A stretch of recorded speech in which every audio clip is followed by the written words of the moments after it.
markii aan u ordayay shaqada aan hadda hayo waxaan soo ballan qaaday in aan isor istaagi doono dadaalka uu madaxweynaheena ugu jiro isirnacaybka iyo waliba isor istaagida hal diin in ay soo gasho wadankan Mareykanka waxaan ku faraxsanahay maanta ka mid noqoshada asxaabta aan wada shaqeyno ee dalkan Mareykanka inaan idin soo gudbiyo arintaasi hadda ka hor ayaan sheegay aan idin ku celiyo mar labaad isor istaaga madaxweynaheena uu sameeyay waxay gali doontaa taariikhda Mareykanka iyo in dadka ay niyad u keentay tii aan jiray 12 sano anigan idin la hadlaaya ayaa soo galay wadankan anigoo ka imid xiriyo qaxooti waxayna ahayd safar aad u dhib badnaa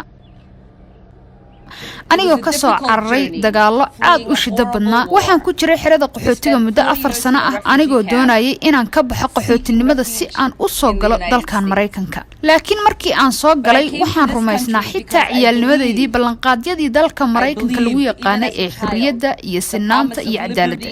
equality and justice that was the promise of the United States of America. 20 sano kadib aragtida fikirkii aan qabay waxa uu noqday mid qaldan wadankii aan ka dhashay waxa uu ka mid noqday wadamadii laga hor istaagay inay soo galaan wadankan Mareykanka list of countries that are banned from coming into the United States. markaan eego ilmihii waagii aan yaraa sidaan ahaa ilhaan oo yar oo kale kuna hamiga weynaa sidii riyadii Mareykanka aan u qabay ma dhici doonto inay ka helaan ballanqaadyadii ay ku riyoonayeen madaxweynaheena wuxuu sii cadeeyay inuu wali sii raadinayo barnaamijka diinta lagu hor istaagayo oo ah sida Soomaaliya iyo wadamada Islaamka ah iyo wadamo la mid ah waana sida runtu ay tahay si ayna u soo galin wadankan Mareykanka gudihiisa sida runtu tahay oo aad wada ogsoontiin dadaalka uu ugu jiro madaxweynuhu wuxuu codsanayaa inuu wali sii kordhiyo hor istaagida dadkaasi in ayna soo galin wadankan Mareykanka waxa uu jaray soo galida dadka muslimka ah ee qaxootiga ah dalkan Mareykanka ilaa 91% wixii ka dambeeyay sanadkii 2016 waqtigii Obama madaxweynaha ahaa ee 2016 waxa uu ogolaaday in ku dhawaad 40,000 oo qaxooti oo muslim ah ay ka soo kala galaan adduunyada dacaladeeda kaasoo hadda hoos u dhacay oo noqday 3,000 oo kaliya ogolaanshaha waraaqda loo yaqaan fiisaha dalku galka ayaa 8 wadan oo muslim ah oo uu ka mid yahay wadankaygii aan ku dhashay hoos u dhacay 70% wixii ka dambeeyay sanadkii 2016 inagoo og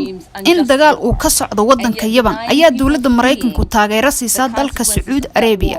iyadoo ayna cadaalad ahayn in dadkaasi qaxootiga ay ku noqdaan Yaman oo aan la ogoleen inay helaan nolol ay ku badbaadaan kuna soo galaan dalkan Mareykanka Trump wali ma bilaabin darbigii uu sheegay laakiin waxa uu sameeyay darbi qarsoodi ah isagoo ka eegaya dhinacyada kala duwan sida diimaha inuu la dagaalamo taasoo ah mid bilow ah iyadoo xanibaada muslimiinta soo galaysa dalkan Mareykanka ay ku dhisan tahay kala qaybinta dadka adduunka isagoo ka faa'iideysanaya khilaafka diimaha dhexyaala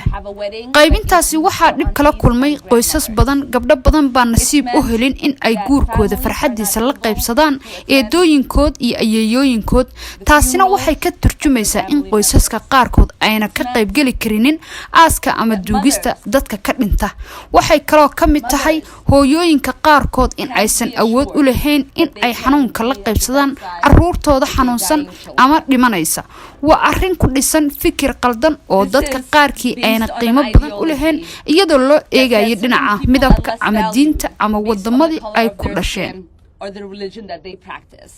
or the country where they were born in. waxaan nagu waajiba annagoo dhan oo xil naga saaran yahay inaan hal meel uga soo wada jeensano si aan u joojino fikirkaasi qaldan waxaynu ognahay in aan qofna la hor istaagi karin iyadoo loo sabaynayo meesha uu ka soo jeedo ama diinta ay haystaan waxaan doonayaa in qof kastaba ogaado inaan u dagaalami doono inta karaankayga ah in laga qaado muslimiinta xayiraada saaran taasi oo ku salaysan cunsuriyad iyo faquuq